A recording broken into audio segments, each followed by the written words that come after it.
and set it on my bedside table before pushing the covers off of my legs. I should get going anyway. Stacy will be leaving work soon.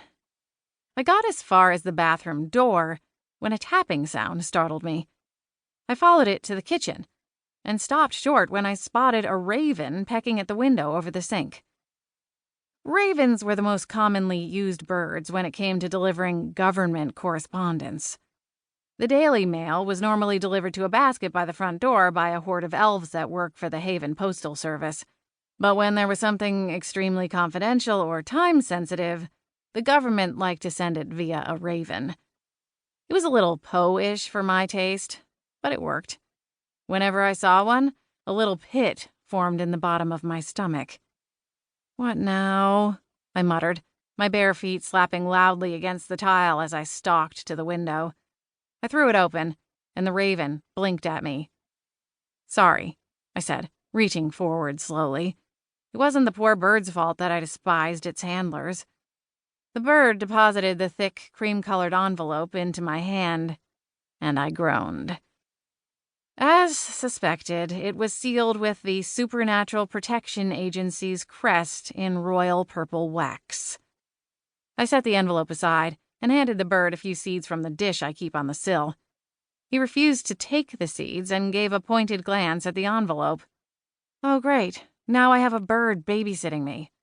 I tore the envelope open and pulled out a letter. As soon as I started reading the first few lines, the bird pecked the seeds from where I'd set them down and took flight. Greetings, Ms. Bolt. This letter is to inform you that Mr. Gabriel Willows is scheduled for an appeal trial, and we require your full cooperation to ensure that this trial is completed in a fair and orderly manner. Please contact your SPA agent as soon as you receive this message to schedule your testimony. Remember, Ms. Bolt, that these appearances are mandatory. Failure to comply will result in legal action. Thank you, and have a nice day. Lana Poole, Secretary to the President. Have a nice day? I wrinkled my nose. Did they really think that putting that at the end would take the edge off the thinly veiled threat? I read through the letter again, and then dropped the pages to the counter. Bat wings.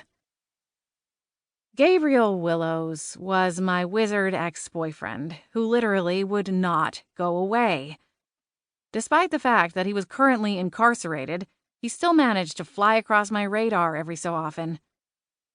He was locked up in an SPA-sanctioned prison for using dark magic and conspiring with a ring of treasonous wizards and witches bent on undermining the entire Haven system.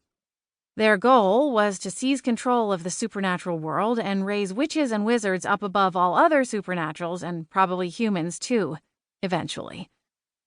They were a power-hungry, cunning group who lacked moral compasses. A lethal combination. In any case, the whole ring had been taken down back when Gabriel and I were still together, and because of the close nature of our relationship, I'd been dragged into the investigation. Eventually, my name was cleared, but the damage to my reputation had already been done. Just thinking about appearing in court and having to meet Gabriel's soulless eyes, even from across a courtroom, was enough to make my skin crawl. To say we left things unresolved would be a massive understatement. The letter caught my eye again, and I muttered to myself as I picked it up from the counter. I should call Harvey, my SPA agent, but I had better things to do with my time.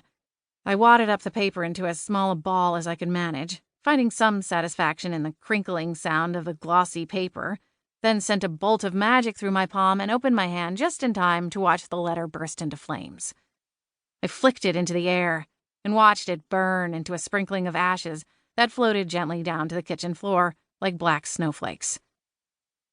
When the letter was gone, I swept the mess up and went back to getting ready for my lunch appointment, resolving to push Gabriel, the trial, and the whole mess out of my mind. I hadn't seen Stacy in a long time, and I wasn't going to let SPA wreck an otherwise lovely day. Chapter 2. So, tell me, what's life like in the city?